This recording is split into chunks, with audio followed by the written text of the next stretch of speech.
교회 생활에 관한 두 번째, 성경이 뭔가 그 용어들을 한번 쭉 알아보겠습니다. 성자가 한자로 거룩할 성자입니다. 경자는 말씀 경자고 거룩한 말씀이라는 뜻이죠. 하나님의 말씀이라는 뜻이니까 하나님의 말씀은 말씀인데 뭐에 관한 말씀이냐? 우리의 구원에 관한 말씀입니다. 구원. 너희를 내가 구원해 줄 것이다 하는 그 내용의 주제를 가지고 하나님께서 우리에게 보내신 말씀, 기록하게 하신 말씀을 성경이라고 합니다. 성경. 구약 성경 39권, 신약 성경 27권, 39, 27 그렇게 암송한다고 했죠. 합해서 66권이다. 성경이라고 하는 거는 어느 날 하나님이 책 한 권 딱 써가지고 주신 게 아니고 무려 66권이라고 되는 크고 작은 많은 책들을 다 모아져서 이 전체가 다 성경입니다. 성경. 말씀들을 모아서 그렇게 해서 하나의 성경이 됐기 때문에 우리가 성경을 말씀할 때 성경이라고 하지 않고 보통 정확하게는 성경 전서라고 합니다. 전체를 다 모았다. 이래서 성경은 책으로 보면 한권으로 되어 있지만 사실은 이 안에 60몇 권이라고 하는 아주 많은 책으로 구성이 되어 있고, 이 성경은 한 사람이 쓴 게 아니라 무려 성경을 쓴 사람을 쭉 세보면 한 40명쯤 됩니다. 세상에. 그렇게 많은 사람이 썼고, 이걸 쓴 맨 처음 쓰여진 책하고 맨 나중에 쓰여진 책하고 계산을 해보면 그 기간이 1600년이나 돼요. 그렇게 오랜 기간 동안 여러 사람이 이 하나님의 말씀을 받아 썼는데 그 내용의 그 핵심적인 그 주제가 뭐냐? 예수님을 통해서 우리를 구원해 주시겠다 하는 이 내용을 기록한 것입니다. 사람이 썼더라면 그런 일이 가능하겠습니까? 어린 방편없이 없죠. 사람은 자꾸 죽고 태어나고 죽고 태어나고, 하나님은 늘 살아계시니까 살아계신 하나님이 똑같은 주제를 가지고 그렇게 1600년 동안이나 쓰셨다. 특별히 이 성경은 이제 구약과 신약으로 나누는데, 구는 옛날 구자, 신은 새로울 신자 이래가지고 구신 이렇게 나누는데, 예수님이 태어나기 이전에 기록됐으면은 구약 성경, 예수님이 태어난 이후에 기록됐으면 신약 성경에서 구약과 신약의 둘로 이렇게 딱 예수님을 통해서 나누어집니다. 옛날 성경은 이런 식으로 해가지고 이렇게 기록되어졌습니다. 성경을 갖다가 이렇게 다 한자 한자 다 기록해가지고는 둘둘둘 말아서 두루마리 형태로 저렇게 이제 보관을 했는데, 저거는 이제 오랫동안 보관을 못하죠. 이스라엘 사람들은 저렇게 성경을 맨 처음에 기록을 해서 보관해 오던 걸 오늘날 우리는 이렇게 인쇄술이 발달해가지고 책으로 만들어서 인쇄해서 가지고 있지만은, 옛날에는 이런 두루마리가 60몇 개뿐만 아니라 그것보다 훨씬 많은 두루마리를 갖다 큰 방에다 넣어놓고 그렇게 관리를 해오던 그런 시대가 있었습니다. 하나님의 말씀이 잘 보존되어 있어서 오늘날 우리에게 이렇게 60몇 권으로 전수가 되었다는 겁니다. 자, 성경 보는 법을 한번 보겠습니다. 성경은 첫 장을 넘기면 저렇게 성경의 전체 목록이 쭉 나와 있습니다. 구약의 전체 목록, 이런 뜻으로 구약 전서, 신약도 전체 목록이라는 뜻으로 신약 전서 되어 있는데, 창세기부터 시작해서 말라기까지 39권 구약 전서가 쭉 나와 있고, 성경은 약자로 많이 옵니다. 약자로. 그래서 창세기, 출애굽기, 레위기 그렇게도 하지만 그냥 장, 출, 래, 민, 신 이런 식으로. 그래서 약자로 우리가 암송하는 이유가 여기 있습니다. 신약 성경도 마찬가지. 마태, 마가, 누가, 요한부터 요한계시록까지 쭉 나와 있는데, 마, 막, 능요 이런 식으로 첫 글자를 따서 이 암송으로 이 한 글자로 해서, 한 글자이면 두 글자로 이렇게 많이 외운다 하는 거. 이게 이제 전체 목록표가 쭉 나와 있고, 성경에 이렇게 많은 이런 책으로 다 구성이 되어 있다는 것입니다. 창세기 성경이 맨 처음 기록되었는데 이때가 주전 1500년경입니다. 정확하게는 1440년경인데 1500년경. 제일 나중에 쓰여진 책이 요한계시록인데, 여기 예수님이 탄생하신 이후 한 96년쯤 됐을 때, 한 100년쯤 지나기 전에 쓰여진 책. 그러니까 1500년, 100년이니까 합하면 1600년이 되는데, 그죠? 그 1600년이라는 기간 동안 이렇게 많은 성경이 쓰여졌다는 것이죠. 그래, 위에가 이제 이게 그 맨 처음 성경, 창세기를 맨 처음 펼치면 이렇게 딱 그 성경이 나옵니다. 이거는 신약 성경 마태복음 첫 장을 펴면 이렇게 나와요. 성경을 보면 이게 정중앙으로 나눠지지 않고 뒤에서 뒤에서 3분의 1이 신약이고 앞에는 다 구약입니다. 구약책이 훨씬 두껍습니다. 그래서 이제 구약과 신약은 둘로 나눠지고, 페이지 수도 구약은 구약대로 1페이지부터 시작하고 신약은 신약대로 1페이지부터 시작합니다. 구약 몇 페이지 그러면 앞에 구약 쪽을 해서 이렇게 봐야 되고, 신약 몇 페이지 하면 신약 쪽에 가서 페이지 수를 봐야 됩니다. 그래서 창세기는 우리가 이제 성경이 처음에는 그냥 이렇게 글만 쭉 나와 있었는데, 그러다 보니까 찾기 어려우니까 나중에 사람들이 거기다가 찾기 쉽도록 장과 절을 붙여놨습니다. 우리가 보기 쉽습니다. 창세기에 제일 처음에 시작하는 여기 큰 글자, 이게 장입니다. 1장. 2장은 또 2라고 적혀져 있습니다. 쭉 넘겨보면은. 그래서 1, 2, 3, 4 이래가지고 창세기 같으면 50장까지 나와 있습니다. 그러니까 창세기 제 1장을 펴세요. 뭐 창세기 제 10장을 펴세요 하면 쭉 넘기다가 10장 나와 있는데 거기를 펴시면 됩니다. 그러면 한 장 안에는 또 여러 절이 나누어져 있는데, 그 절은 보시다시피 작은 글자로 기록되어 있습니다.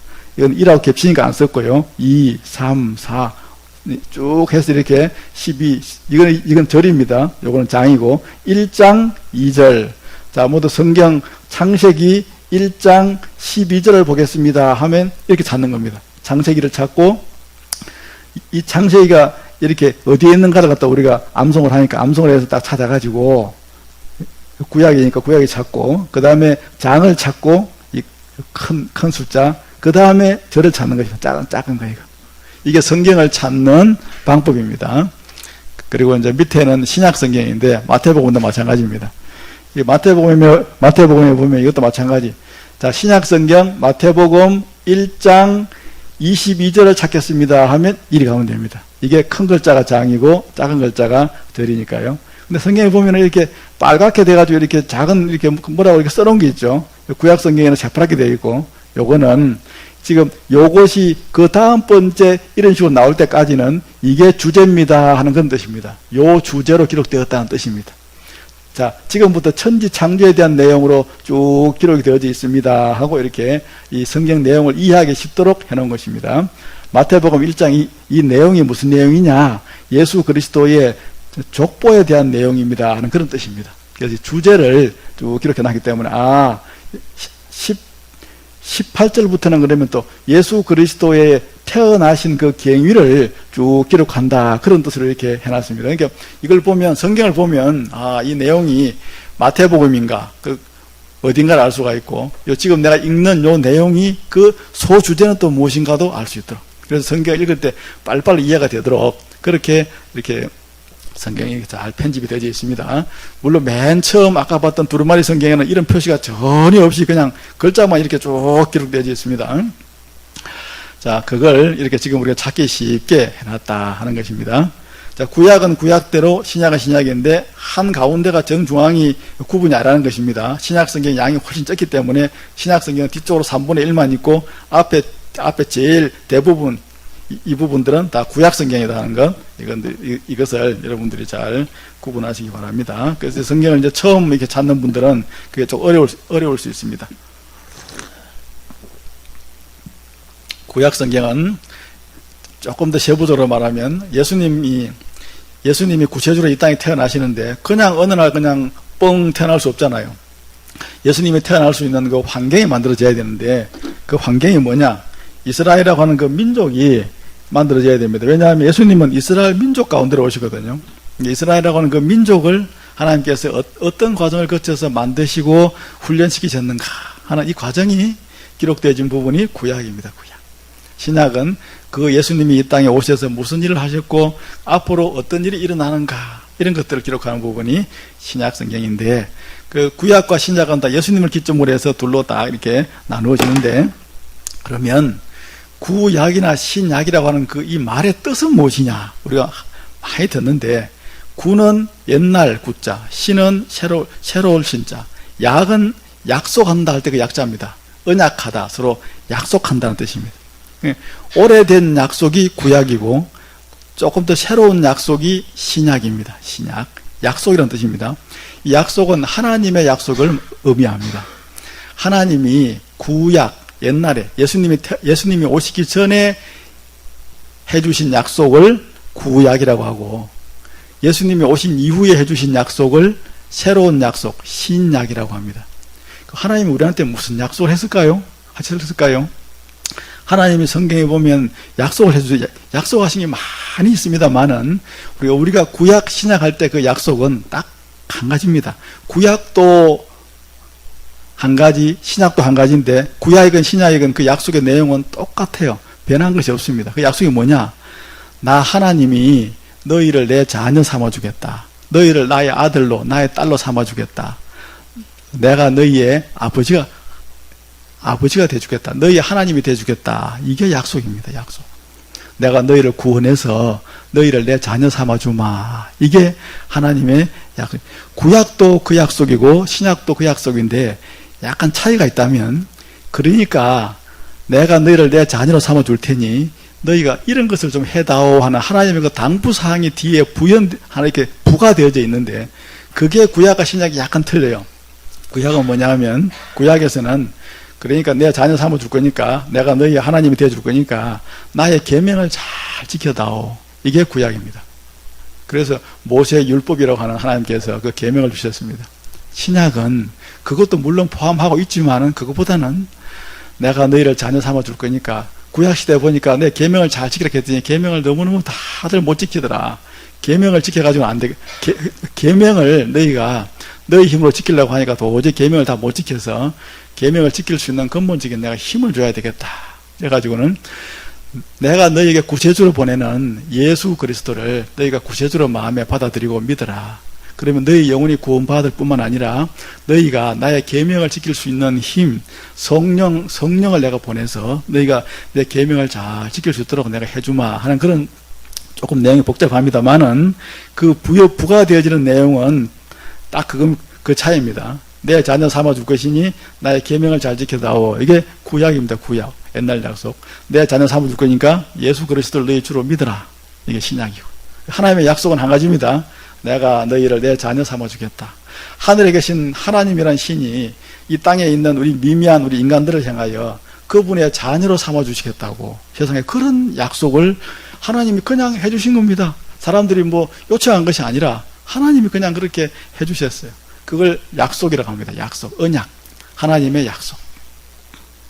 그래서 구약 성경에서는 너희가 나의 계명들을 잘 지켜야 된다. 이게 이제 부과되어지는 계명이었고, 신약에서는 예수 그리스도를 너희의 구주로 믿으라. 이것이 하나님의 말씀입니다. 그 차이만 있지 약속은 다 똑같다 하는 거.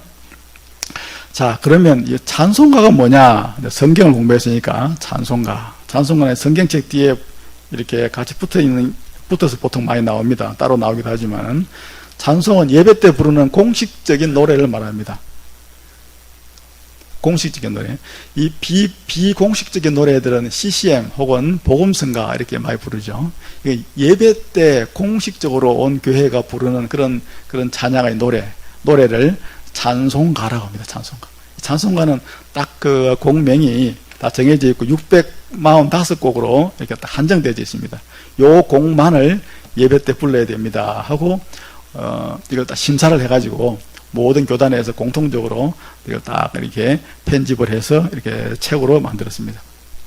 그래도 뭐 그렇다고 해도 예배 중에는 사실은 그렇게 엄격하게 하지는 않고 우리가 복음성가도 부르기도 합니다만은, 공식적으로 예배 때 부르는 곡을 안 정해 놓으면은 이 찬송가를 갖다가 막 너무 이렇게 중구난방이 돼가지고 예배가 무질서하게 될 수 있습니다. 그래서 이 온 교회가 딱 이렇게 지정을 해놓은 것입니다. 그래서 요걸 중심으로 해서 불러라 하는 것이죠.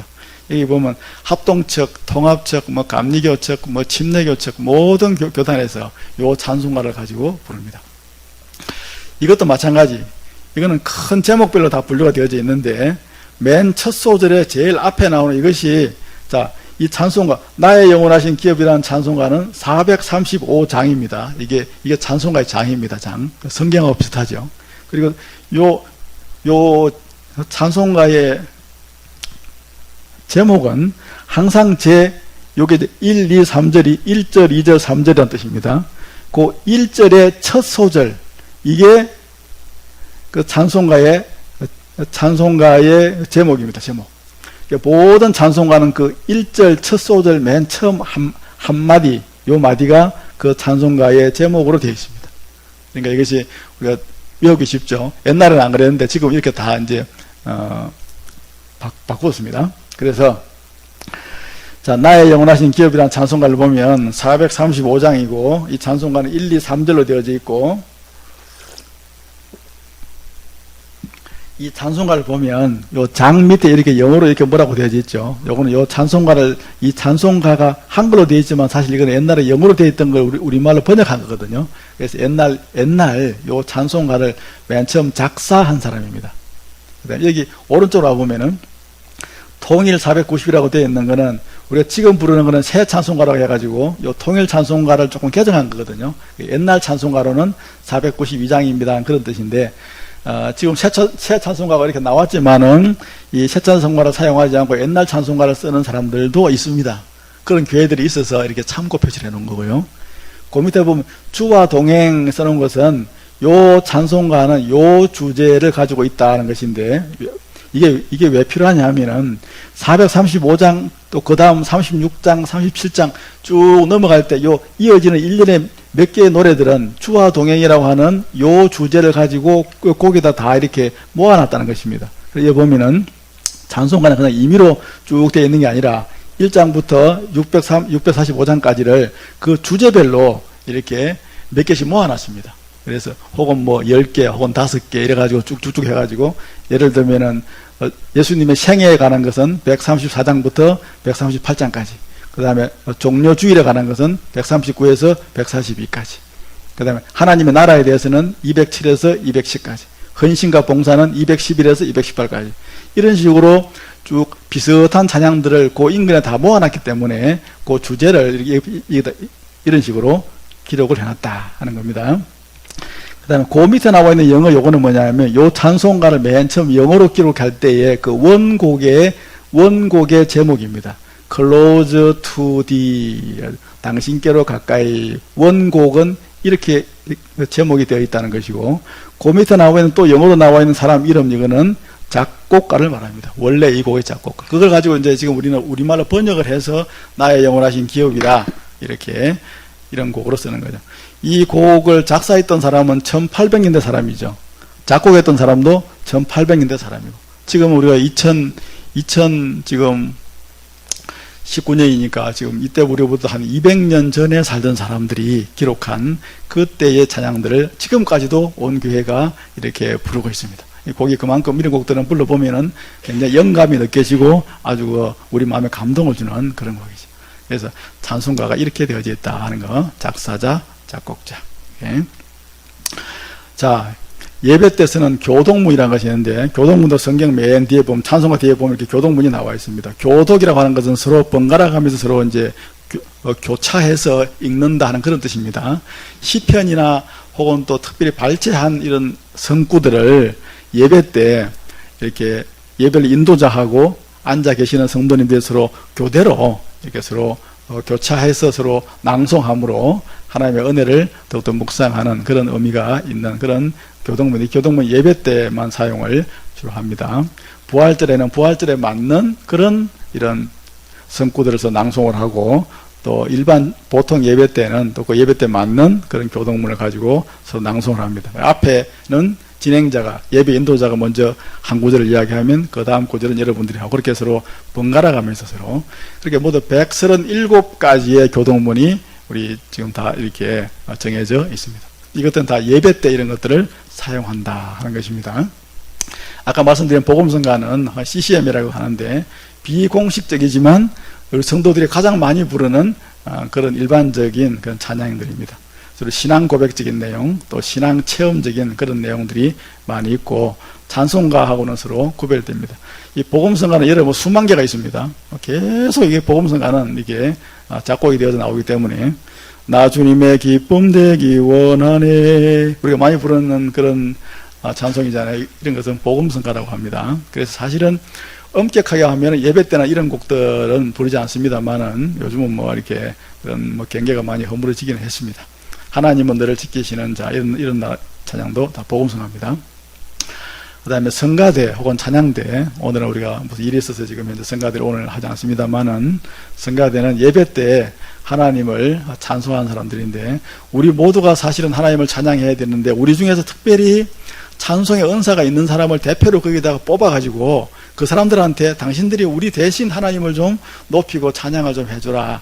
하나님을 찬양할 때 좀 더 찬양을 잘 부르는 사람들이 좀 더 정성껏 연습을 돼가지고 부르면 더 아름다운 찬양이 되니까, 그런 차원으로 우리를 대신해서 우리가 불러야 될 찬양을 대신 부르는 겁니다. 대신. 누구한테 부른다고요? 하나님께. 앉아있는 회중을 향하여 부르는 게 절대로 아닙니다.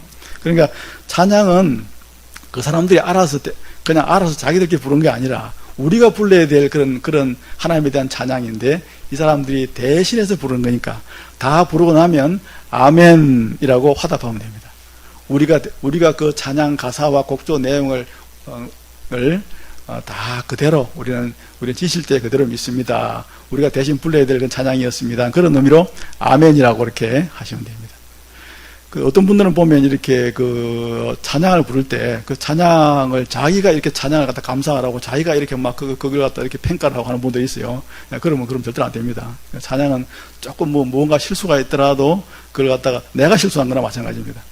그러니까 나 들으라고 부른 것은 아니지만 내가 들으면서 은혜는 되니까 그 은혜와 감동을 내가 느끼긴 하더라도 내가 그것을 갖다 들으면서 이렇게 음미하고 묵상하는 것이 아니라 동시에 하면서 하나님께 영광을 돌리고 저 마음이 지금 저 가사가 저 곡조가 바로 제 마음입니다 하나님 하고 같이 기도하면서 같이 마음으로 찬양하면서 그렇게 참여를 해야 됩니다. 그게 찬양대에 부르는 성가들입니다. 성가대 혹은 찬양대들입니다. 하늘나라에도 하나님의 보좌에도 보면 그 천사들로 조직된 찬양대가 있다고 되어 있습니다. 솔로몬이 지었던 성전에도 레위인으로 조직된 찬양대가 있고요. 찬양대의 역사는 아주 오래되고 그리고 저 하늘에서부터 이미 시작되어진 아주 이거는 신성하고 또 아주 구별된 그런 교회 안에서의 특별한 조직입니다. 여러분들이 찬양대로 이게 봉사하는 것은 아주 저것은 영광스러운 그런 직분이고 아주 누구나 다 사모해야 될 그런 직분이기도 합니다. 그러므로 찬양대 대원들은 자기 목소리를 갖다 교인들 앞에서 내가 그냥 이렇게 좀 자랑해야 되겠다. 이건 절대로 있어서는 안 됩니다. 찬양대가 찬양할 때 앉아서 그 찬양을 갖다가 듣는 사람들도 참 잘 부른다. 참 마음에 내가 참 감동이 된다. 그런 마음 먹지 마시고 내 마음을 거기다 계속 담고 하나님 저 찬양이 저의 마음입니다. 제가 올려드릴 찬양입니다 하면서 계속 마음으로 아멘으로 화답하다가 그게 동참하다가 끝나면은 아멘이라고 하시면 됩니다. 그래서 우리가 성가대에서 갖다가 우리가 보통 보면 성가대에서 어떤 데는 이렇게 목회자가 설교는 좌우측 이렇게 앞으로 많이 되어 있죠. 이것은 이제 특별히 구별하기 위해서 그런 것인데 그것 때문에 자칫하면은 성가대원들도 사람들 앞에 자신을 이렇게 드러내는 잘못된 생각을 하기 쉽고 또 앉아서 듣는 성도들도 잘못된 생각을 하기 쉬우나 성가대의 원 취지가 뭔지 정확하게 여러분들이 잘 이해를 해 놓으시기 바랍니다. 할렐루야라는 말은 하나님을 찬양합시다 라고 하는 그런 이스라엘 말입니다. 히브리 말입니다. 거기에는 아멘이라고 화답하시면 됩니다. 네 그렇습니다 하는 뜻입니다. 아멘이라는 말은 정말 네 그렇습니다 하는 뜻입니다. 그래서 교회 생활에서 아멘이라는 말은 많이 씁니다. 기도하고 난 다음에도 아멘, 자신의 믿음을 고백할 때도 아멘, 누가 할렐루야 하면 아멘 이렇게 정말 그렇습니다 하는 건 뜻이고 할렐루야 아멘은 그게 붙어있는 말이라고 봐도